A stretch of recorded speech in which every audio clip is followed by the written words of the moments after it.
Good morning Naveen, good morning. So ఏంటి ఇప్పుడు మీరు బీఆర్ఎస్ పార్టీ గురించి కొంత మీకు ఎక్కువ అవగాహన ఉంటుంది కాంగ్రెస్ పార్టీలో ఉన్నప్పటికీ కూడా, ఎందుకంటే ఉద్యమంలో కలిసి పనిచేశారు. సో ఆ పార్టీలో ఏం జరుగుతుందో తెలుసు, కేసీఆర్ దగ్గర ఎట్లాంటి వాతావరణం ఉంటుందో మీకు తెలుసు. సో ఏంటి ఈ పరిస్థితి బీఆర్ఎస్ లో ఎందుకు వచ్చింది? కవిత ఎందుకు ఇట్లాంటి కామెంట్స్ చేయాల్సి వచ్చింది? అసలు ఆమె యాక్షన్ ప్లాన్ ఏమై ఉండవచ్చు? ఇప్పుడు గత కొన్ని రోజులుగా అంటే ఒక 3 రోజులుగా జరుగుతున్న ఈ లేఖ వ్యవహారము అలజడి నుంచి సంక్షోభం వైపుగా వెళ్తున్నట్టుగా మనకు కనబడుతున్నది. ఎందుకంటే ఇప్పుడు తను సీరియస్ గా నేనే లేఖ రాసిన అని చెప్పడం జరిగింది. కాబట్టి లేఖ రాసిన అంశాల్లో ప్రోస్ కాన్స్ ఉన్నప్పటికి కూడా లేఖ రాయాల్సిన స్థితినే మనం పరిశీలించాలి. అంటే ఇప్పుడు మీకు తెలుసు, తాను నేరుగా తన తండ్రిని ఎప్పుడైనా కలవగల పరిస్థితి ఉంటది.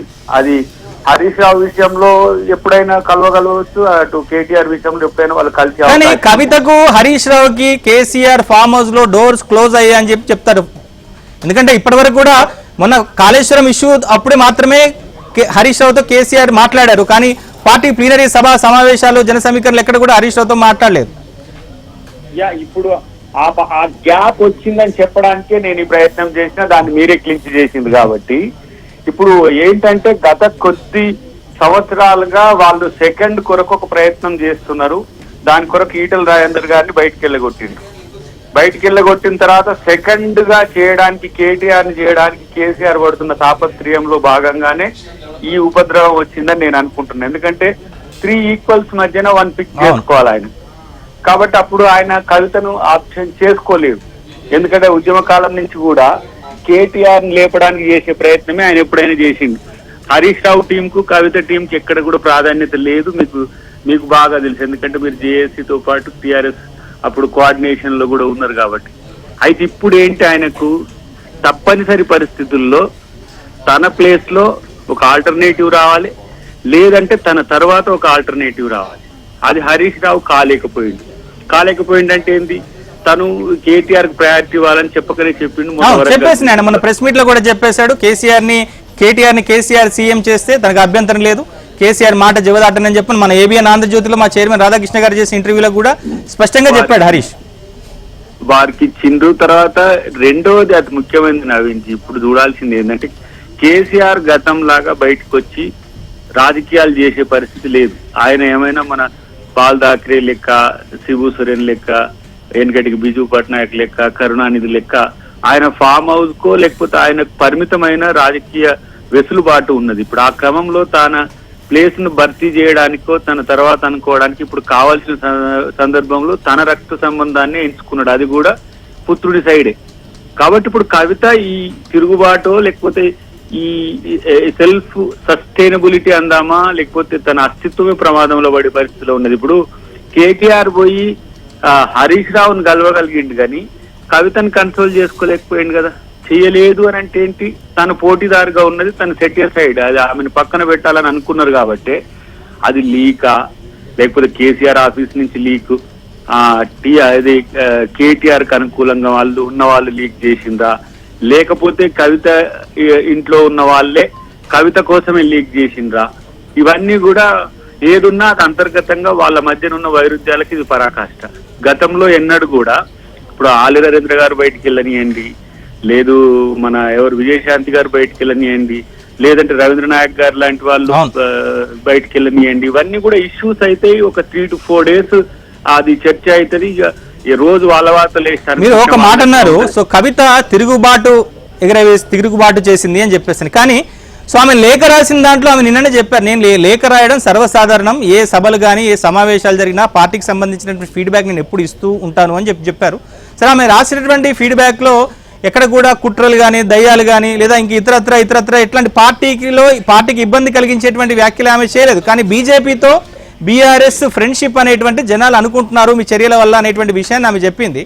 సో ఆ తర్వాత నిన్న ఎయిర్పోర్ట్ లో ఆమె చేసిన వ్యాఖ్యలు కనుక చూస్తే మీరు అన్నట్లుగానే తిరుగుబాటు లాగానే కనిపించింది. దయ్యాలన్నది, కుట్రలు అన్నది, సో కేసీఆర్ ని రీచ్ కానివ్వట్లేదు అని చెప్పేసి అంది. అసలు ఏంటి, ఎందుకు కవిత ఒక పద్ధతి ప్రకారమే వ్యాఖ్యలు చేస్తూ వస్తున్నారా?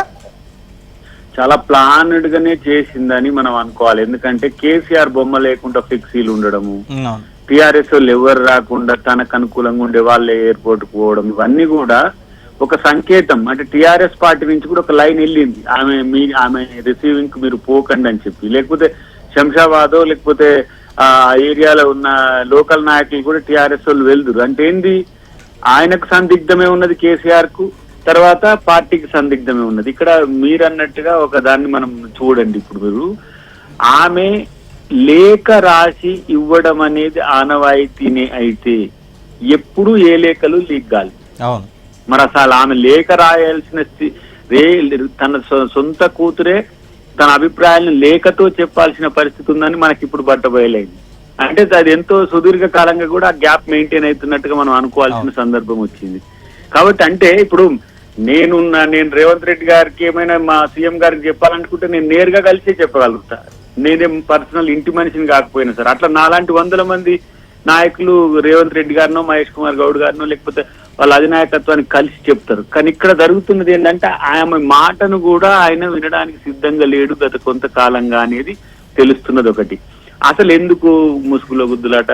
లిక్కర్ కేసు తర్వాత మాకు చెడ్డ పేరు వచ్చిందని వీళ్ళు ఫీల్ అవుతున్నారు ఏమో, ఎవరు కేసీఆర్ కేటీఆర్ లేకపోతే హరీష్ రావు ఫీల్ అవుతుండో లేదో తెలియదు, కానీ వాళ్ళు అవుతున్నట్టుగా మనకు తెలుస్తున్నది.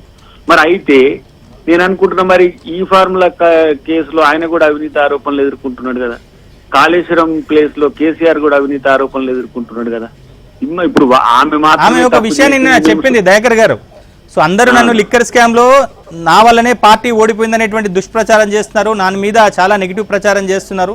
సో దీని మీద పార్టీ స్పందించాలి. కానీ పార్టీలో కోవర్ట్లు ఉండడం వల్ల, కేసీఆర్ చుట్టూ దయ్యాలు ఉండడం వల్ల, కేసీఆర్ కొంతమందికే పరిమితం కావడం వల్ల, బీజేపీ విషయంలో కేసీఆర్ మెతక వైఖరి ప్రదర్శించడం వల్లనే మొన్న ఎమ్మెల్సీ ఎన్నికల్లో బీజేపీకి బీఆర్ఎస్ సపోర్ట్ చేసిందనేటువంటి ప్రచారం జరిగింది. అలానే లోక్సభ ఎన్నికల్లో కూడా బీజేపీకి బీఆర్ఎస్ పరోక్షంగా సహకరించిందనేటువంటి చర్చ జరుగుతుందని చెప్పి ఆమె చెప్పకనే చెప్పింది. అంటే ఒకవైపు నా వేలు చూపిస్తే మిగతా వేళ్ళని మీ వైపు చూపిస్తున్నాయి అనేటువంటి విషయాన్ని ఆమె చెప్పకనే చెప్పింది.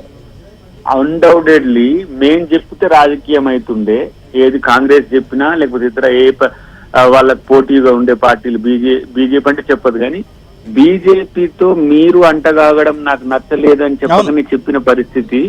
రెండవది బీజేపీతో వాళ్ళు ఉంటలేరన్నా కూడా నమ్మలేని స్థితి ఉంది ఇప్పుడు. ఎందుకంటే ప్రతి అంశంలో మనకు క్లియర్ అవుతుంది సార్, అది రాజకీయ అంశం. ఇక్కడ మీరు అన్నారు దయ్యాలు ఎవరు, ఇది మనకిప్పుడు మీకు ఇచ్చిన ఆమె ఏంది ఒక ఎజెండా, దయ్యాలు ఎవరని మీకు ఒక ఇష్యూని మీ ముందు పెట్టింది, మీడియా ముందు, మనం ముందు కూడా పెట్టింది అనుకోరా. దయ్యాలు ఎవరు ఉంటారు చుట్టూ, కేసీఆర్ చుట్టూ ఉండేటోళ్ళు ఎవరు, ఆ దయ్యాలను అది కూడా చెప్పేస్తే కథ సుఖాంతము, పంచాయతీ అయిపోవు. కానీ ఇప్పుడు మనకి ఇప్పుడు సస్పెన్స్ థ్రిల్లర్ దయ్యాలు ఎవరు, నేను కాదంటే నేను కాదు అని చెప్పుకోలేరు. ఎందుకంటే మీరు గుమ్మడికాయ దొంగనకు ముందే బుధాలు ఎందుకు అడుగుకుంటున్నాను అంటారు. ఇక్కడ కేసీఆర్ చుట్టూ ఉన్న వాళ్ళలో మనం ఇప్పుడు కేటీఆర్ ని అనుకోవచ్చు, హరీష్ రావుని అనుకోవచ్చు, సంతోష్ని అనుకోవచ్చు, అంతో ఇంతో ఆఫీస్ లో ఉండే మిగతా మా చిన్న చిత్క లీడర్లు ఉంటారు, ఒక 3-4 ఉండొచ్చు. ఇప్పుడు కొత్తగా ఎవరు వచ్చారో మనకు తెలియదు. అప్పుడున్న కాలంలో అయితే ఆ షేర్ సుభాష్ రెడ్డి లాంటి మిత్రులు ఉంటుండే, ఇంకెవరో ఉంటుండే, 2-3 ఉంటుండే ఆడ, ఏది ఈయన చుట్టూ ఉండు పరివారంలో. కానీ దయ్యాల అని స్థాయిలో విమర్శించే స్థాయి నాయకులు అయితే కేసీఆర్ చుట్టూ ఉండే అనుంగులు గారు, వాళ్ళ ఈ కుటుంబ సభ్యులే అయి ఉంటారు. కాబట్టి ఇక్కడ ఆ దయ్యాలు ఈమెను ఎల్లగొట్టడానికి చేసినాయా, లేకపోతే కేసీఆర్ కాడికి లెటర్ వస్తే దాన్ని తీసి లీక్ చేసిందా, లేకపోతే ఇది రాస్తున్నా నాకు గ్యాప్ పెరుగుతుంది, మా డాడీ నన్ను కలవలేకపోతుండు కాబట్టి ఇది ఏదో బ్రేక్ కావాలి, ఆమె అమెరికా వెళ్ళిపోయే రోజే వీళ్ళిద్దరు కలిసింది, ఎవరు కేటీఆర్ హరీష్ రావు కలిసింది. సో నేను కరివేపాకునయ్యానా అని ఒక స్థితిలో కవిత గారు ఆలోచించుకొని ఉండొచ్చు. కాబట్టి ఇప్పుడు రాజకీయాల్లో ఎవరు, ఇప్పుడు మేము గత కొన్ని రోజులుగా చూస్తున్నాం కదా, వాళ్ళ అస్తిత్వం తప్పితే పార్టీ సిద్ధాంతాలు, పార్టీ అనేది చూసే స్థితిలో ఎవరూ లేదు. పర్టికులర్ ఇప్పుడు వీళ్ళు కుటుంబంగా ఉన్నారు ఇన్ని రోజులు.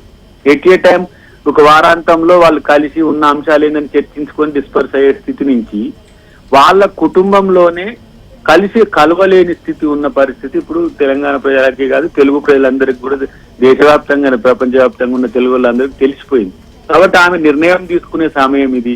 లేదు మా డాడీ దేవుడు, నేను ఆయనతోనే ఉంటా, ఆయన ఆధ్వర్యంలో ఇంకొక నాయకత్వాన్ని ఒప్పుకొని అంటుంది. చూసిందా మీరు? అంటే నేను కూడా పోటీలో ఉన్నా అని చెప్పింది. నువ్వు నిర్ణయం తీసుకుని పోయే ముందు డాడీ ఐఎమ్ హియర్ అని చెప్పింది. ఒక అస్త్రం కేసీఆర్ ముందు ఇప్పుడు పడేసింది. ఇప్పుడు ఆయన నిర్ణయం తీసుకోగలుగుతారా? నేను మొదటి నుంచి చెప్తున్నా, ఆయన జాతీయ అధ్యక్షుడు అయితే రాష్ట్ర అధ్యక్షుడు ఎవరు? రాష్ట్ర అధ్యక్షుడు వర్కింగ్ ప్రెసిడెంట్ అనే కేటీఆర్ రాష్ట్ర అధ్యక్షుడా లేకపోతే జాతీయ వర్కింగ్ ప్రెసిడెంటా? అందుకనే నేను రేవంత్ రెడ్డి గారిని విమర్శించినప్పుడల్లా, రేవంత్ రెడ్డి గారిని ఎందుకు విమర్శిస్తావా? 2 సంవత్సరాలు ఆయన పిసిసి ప్రెసిడెంట్ అయిండు, ముఖ్యమంత్రి అయింది. నువ్వు తెచ్చుకో, నీ రాష్ట్ర అధ్యక్షుడు తెచ్చుకో, నువ్వు తెచ్చుకొని నిజంగా నువ్వు దమ్ముంటే నువ్వు కొట్లాడట్లా, నువ్వు కూడా నీకు అవకాశం ఉంటే కొట్లాడు అంటే ఇవ్వలేని స్థితిలో కేసీఆర్ ఉన్నాడు. ఆ కంపల్షన్ కవిత వాడుకుంటుంది అనేది నాకున్న ఇది ఒక అనాలిసిస్. కాబట్టి ఏదున్నా ఇది వాళ్ళ పార్టీలో ముదిరిన సంక్షోభం వైపు వాళ్ళు తెచ్చుకుంటున్న సమస్య. బయట నుంచి నిన్న మొన్నటి దానికి ఏమన్నారు, రేవంత్ రెడ్డి గారు ఏది చేసిండ్రు, కాంగ్రెస్ వాళ్ళు ఏది చేస్తున్నారు, బట్టగాల్చి మీద చేస్తుండ్రు, కవిత నవాజ్ పాలు చేస్తున్నారు అంటే ఆమె వెళ్ళి నా అంతటా నేనే అది రాస్తున్నా రాసేది అనేది చెప్పింది. సో ఇదంతా కూడా ఎప్పుడు టిఆర్ఎస్ చరిత్రలో ఎదుర్కొని వ్యతిరేకత సంక్షోభాన్ని ఇప్పుడు ఎదుర్కొనే పరిస్థితిలో ఉంది. అది కుటుంబంలో బీఆర్ఎస్ చరిత్రలో ఒక పెద్ద సంక్షోభంగానే చెప్పవచ్చు. ఎందుకంటే కేసీఆర్ చాలా మందిని తన మాట వినని వాళ్ళనో, లేకుంటే పార్టీకి కొంత ఇబ్బందికరంగా మారినటువంటి వాళ్ళనో, లేకుంటే ఎదుగుతున్నటువంటి వాళ్ళనో నిర్దాక్షిణ్యంగా ఆయన సస్పెండ్ చేసినటువంటి సందర్భాలున్నాయి, పార్టీ నుంచి వెళ్లగొట్టినటువంటి సందర్భాలున్నాయి. సో కానీ చివరికి తన కుమార్తెనే పార్టీలో జరుగుతున్నటువంటి వ్యవహారాన్ని కుండబద్దలు కొట్టినట్టు బయట ప్రపంచానికి చెప్పినటువంటి నేపథ్యంలో మరి కవిత విషయంలో కేసీఆర్ ఎట్లా వ్యవహరిస్తాడు? సో కాసేపట్లో ప్రెస్ మీట్ పెట్టబోతున్నటువంటి పార్టీ వర్కింగ్ ప్రెసిడెంట్ కేటీఆర్ ఈ అంశం పట్ల ఏం మాట్లాడతారు? సో పార్టీలో జరుగుతున్నటువంటి ఈ సంక్షోభానికి ఎట్లా ఫుల్ స్టాప్